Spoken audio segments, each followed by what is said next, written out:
Struggling with flabby arms or dreaded bat wings after 45? You're not alone. But here's the good news. It's never too late to transform your arms and boost your confidence. The secret lies in targeted standing exercises that tighten, tone, and sculpt your triceps and biceps.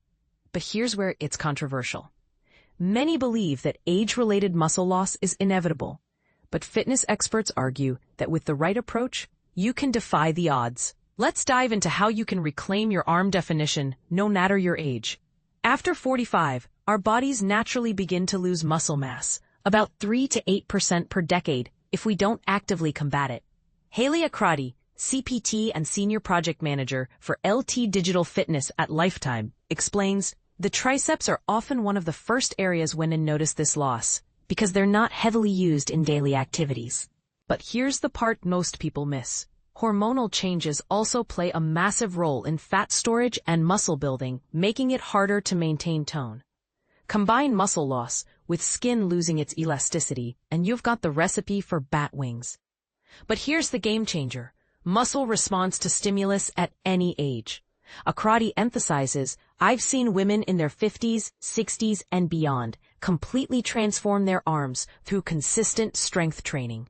The key? Progressive overload, gradually increasing weight, reps, or time under tension to keep challenging your muscles. Now, let's explore 4 standing exercises that will help you sculpt your arms and say goodbye to bat wings. These moves are simple, effective, and require just a pair of dumbbells.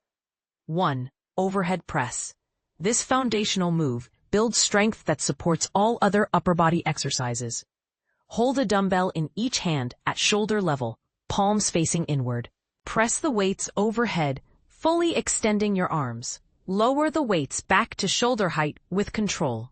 Perform 3 sets of 8 to 12 reps. 2. Bend over tricep kickbacks. Target your triceps with this isolation exercise that maximizes muscle engagement. Stand tall with a dumbbell in each hand. Hinge forward slightly, keeping your back flat and core engaged. Keep your upper arms parallel to the floor and extend the dumbbells back. Squeeze your triceps at the top, then return to the start. Complete 3 sets of 12 to 15 reps. 3. Standing bicep curls. Focus on the lowering phase to maximize muscle growth. As Akradi notes, the slow eccentric phase is where muscle damage and growth occurs. Hold a dumbbell in each hand at your sides, palms facing forward. Curl the weights up toward your shoulders, squeezing your biceps at the top. Lower the weights with control. Perform 3 sets of 10 to 12 reps. Single arm overhead extension. This unilateral move forces your core to stabilize, preventing imbalances and improving overall strength. Stand tall with a dumbbell in one hand. Extend your arm overhead, then lower the weight behind your head. Press it back up to the starting position. Complete 3 sets of 10 to 12 reps per arm. Controversial question. Is it ever too late to start strength training? Akradi says no. But what do you think? Share your thoughts in the comments. Have you seen results with similar exercises? Or do you believe age limits muscle transformation? Let's spark a conversation.